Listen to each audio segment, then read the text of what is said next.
Hello and welcome to Fire of Learning. I'm Justin. France, 1314 AD. The final strong Capetian king, Philip IV, is dead. Some said he was cursed by the Templar Knights. To the superstitious, it would certainly seem so. All of Philip's direct heirs died young, and in 1328 the throne had to pass to a more distant relative. Despite centuries of successes, France was now faced with a question that would tear the kingdom apart. To whom would the throne pass? Philip of Valois or Edward III, King of England? This question would lead to war, 100 years of it.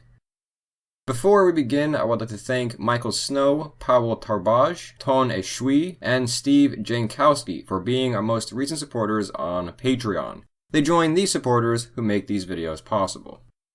The year is now 1328. Two men stand in line for the French throne. The closest male relative was Charles IV's nephew and Philip's grandson, Edward III, who had become King of England the year prior. However, as one might expect, that would lead to some serious issues. The French, reluctant to become the subjects of the King of England, cited Salic law, claiming that the right to succession could not be transferred to another by a woman who did not herself possess the right, in this case, Charles's sister. Hope remained for a third solution, though, as Charles's widow was still pregnant with his heir. Philip was, for the time being, therefore, named regent. When she gave birth to a daughter, he became full king. The throne therefore passed to Philip of Valois, a cousin, who became Philip VI. France was now to be ruled by the House of Valois. Edward III in England initially accepted this decision, but as time passed and opportunity presented itself, he would begin to have second thoughts. Opportunity, though, did not merely present itself. It was, frankly, shoved in his face. Tension grew when Philip VI announced support for England's enemy, David II, King of Scotland. Years later, England, in turn, provided refuge for a political enemy of Philip, Robert III d'Artois. The direction of the wind became clear, and the two sides began preparing for conflict. In 1337, Philip attempted to annex the English-held Gascony, a prosperous region in modern southwestern France, claiming that the English had forfeited it by aiding King Philip's enemy. In response, Edward III renewed his claims to the French throne, and war had begun. Neither side could have known how long this 100 Years' War would last. The 100 Years' War was not one single war which lasted for exactly 100 years. No one had the time, money, nor energy for that long of a continuous conflict. More precisely, it refers to a period of 116 years, which is often divided into three phases. The Edwardian War of 1337 to 1360, the Caroline War of 1369 to 1389, and the Lancastrian War, which is sometimes itself divided into two, from 1415 to 1453. The war would also extend into other areas, namely the Duchy of Brittany and Iberia. However, it is often viewed as a single struggle, which was indeed passed down from generation to generation, and thus it isn't necessarily wrong to view the 100 Years' War as one single conflict.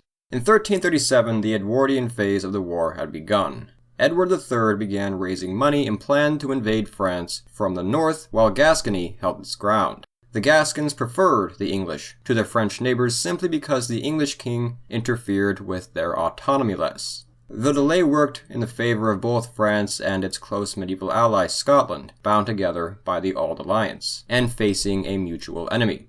In 1340, Edward finally attacked, leading to the naval battle of Sluys, resulting in an English victory and English control over the English Channel. There was a brief truce not long after, but nearby civil war in Brittany brought the conflict back on. The French and English, unsurprisingly, saw opportunity in the conflict and backed rival sides, leading to a resumption of the conflict. In 1346, Edward invaded the north of France once again. On August 26th, the two armies met near Crécy. Here, the English had somewhere in the neighborhood of 10,000 men, the French around 25,000. Despite this, the English took the field, losing only around 200 men, while killing perhaps a third of the French army. The battle was a disaster for the French. Philip VI's brother and many of his allies and nobles died in the battle, and he himself was wounded with an arrow to the jaw. Multiple factors explain the absolute failure for the French here at Crécy, but the most prominent reason is the success of the English longbow. In the rainstorm that had drenched the battlefield, neither the French crossbowmen nor knight were able to stand up to it effectively. Following this victory, Edward III was able to conquer a large portion of northern France. The war's momentum was to be interrupted, however. In 1348, the Black Death reached France and then spread to England. It was the beginning of a number of reoccurring outbreaks over the decades that would ravage European society. Death tolls were staggering. It likely cut Europe's population in half within a 4-year period, though the worst of the outbreaks were found mostly in the south of the continent. The lower classes, who found food and sanitary conditions scarce, bore the brunt of the epidemic, though no one could truly feel safe in this time. What sin had the people committed to cause God to punish them like this? The plague began to subside in the early 1350s, and the war was soon back on. Philip VI was succeeded by his son John II in 1355. In late 1355, the English Black Prince, Edward of Woodstock, mercilessly ravaged the French countryside. The French king did not react adequately, and in response, order broke down further as the French people lost loyalty to their king. On the 19th of September, 1356, the French met the Anglo-Gascon army at the Battle of Poitiers. Here again, the English won an incredible victory, taking minimal losses. They were even able to capture the French king. This forced the signing of the Treaty of Bretigny in 1360. In return for lands in Aquitaine in the north, Edward renounced his claims to the French throne.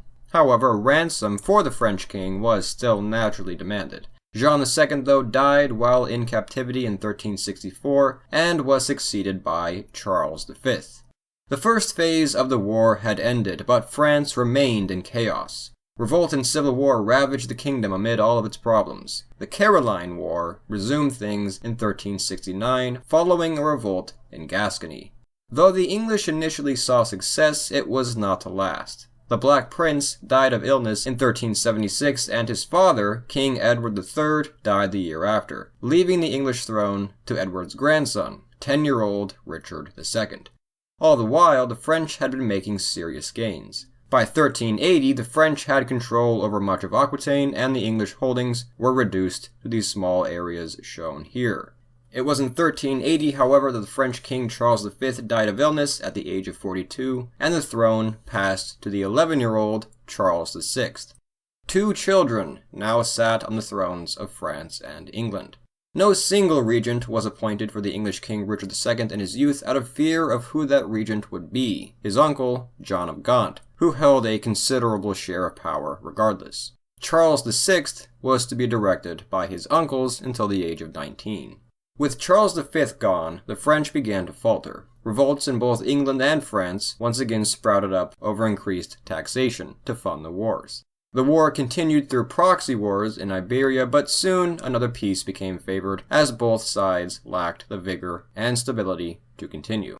Peace was made in 1389. Again, though, this did not mean stability. Charles VI was slowly gripped by psychosis. He was eventually unable to remember who he was and suffered a delusion, among many others, that he was made of glass and that he would shatter if he came into direct contact with another person. He ran wildly around his palace and had to be confined to his room. Clearly, he was not able to rule. With this development, another regency was required, but the question of who would fill this regency brought France back into another civil war. In 1413, the English king Henry V was crowned.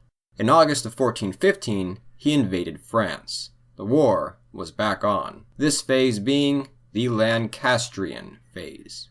A prolonged siege at Harfleur at the outbreak of the conflict weakened the English army and forced Henry V to march back to English-held Calais. On the way, though, the French attacked them. The two armies met on a muddy field to fight what would be the Battle of Agincourt. The numbers at Agincourt are disputed heavily, but the English likely had an army of around 7,000 men. The French had somewhere around 20,000. In a battle reminiscent of Crécy, now 71 years prior, the English took the field, losing a maximum of 600 men while killing 6,000 Frenchmen, including many of their leaders. They took so many French prisoners that there were evidently more French prisoners than English soldiers. Fearing a revolt, Henry ordered them all to be killed. Another catastrophe for France. But despite this victory, Henry still lacked the manpower and supplies to continue, and continued on to Calais. But he would return in 1417. Upon his return, the English captured substantial territory in Normandy. To make matters worse, French internal instability continued, as the Duchy of Burgundy took Paris, then joined the English side in 1419, after their duke was assassinated by the French Dauphin, or prince. The French were forced to sign the Treaty of Troyes in 1420, which stated that Henry V was the heir to the mad French king Charles VI. Charles's son was disinherited, and his daughter Catherine was to marry Henry V. Though French and Scottish resistance continued, it seemed that the English were finally achieving the long-awaited throne of France. However, by chance, history was redirected from its expected course. Henry V, King of England and heir to the French king, died before Charles VI at the age of 35, likely from dysentery or heat stroke. His son and heir, Henry VI, was not even a year old yet. The mad King Charles VI died a few months later. Succession to the French throne was again to be contested as the Dauphin, now King Charles VII, claimed it for himself. At first, the French resistance's odds still did not seem very good. They and their Scottish allies suffered a crushing defeat at the Battle of Verneuil in 1424.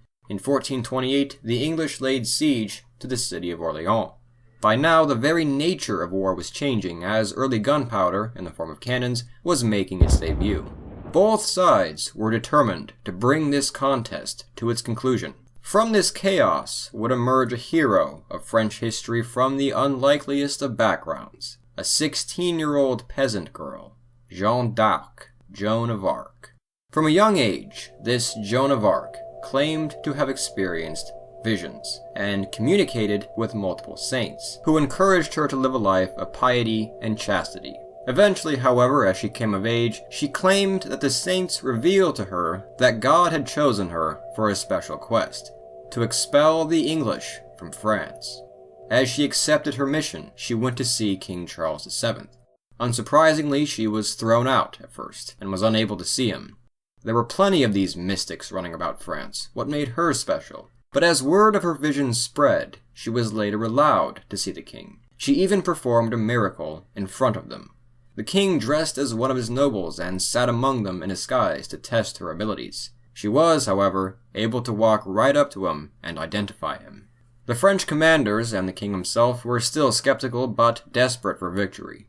Orleans was of key importance, so, trusting in her and in God, they gave Joan an opportunity. In May of 1429, she was allowed to be one of the leaders of the French assault on the English to relieve Orleans. During the battle, she was wounded with an arrow, but later returned to fighting that day, and the French came to win. Inspired by this girl, the French army continued to follow her. Later that year, they took back the city of Rheims, where the kings of France had traditionally been crowned, and Charles VII was officially crowned King of France.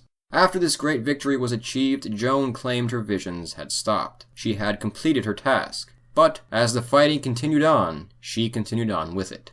At the siege of Compiègne, though, in 1430, she was captured by the Burgundians. The king, whom she had so loyally served, Charles VII, did nothing to ransom her, and so the Burgundians sold Joan to the English. The English, in possession of their great enemy, convicted her of heresy, and the Maid of Orleans burned at the stake on May 30th, 1431, at the age of 19. Pope Calixtus III later posthumously retried Joan of Arc, where she was vindicated. Centuries later, she was made a saint, but, for the time being, no one could save her. France's comeback, however, could not be stopped. In 1435, the Burgundians broke off their alliance with the English and recognized Charles VII as King of France.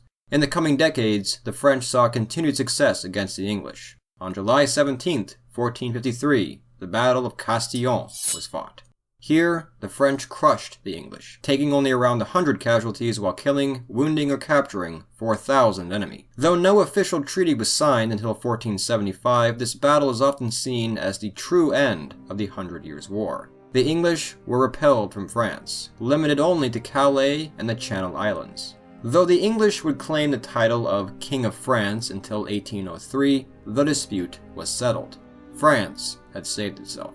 The war ended in a changing world, however. As one of the last great conflicts of the medieval era, a new world of change, progress, and renaissance was emerging on the continent. 1453 was also the year the city of Constantinople fell to the Ottoman Turks. Accordingly, the year is often cited as the dividing year between the medieval world and the modern world. How would France fare in this modern world, though? In our next video, The Empires and Republics of France, we will cover French history in an hour-long presentation from this year, 1453, up to the modern day. So stay tuned for that. It will be up in just a few days.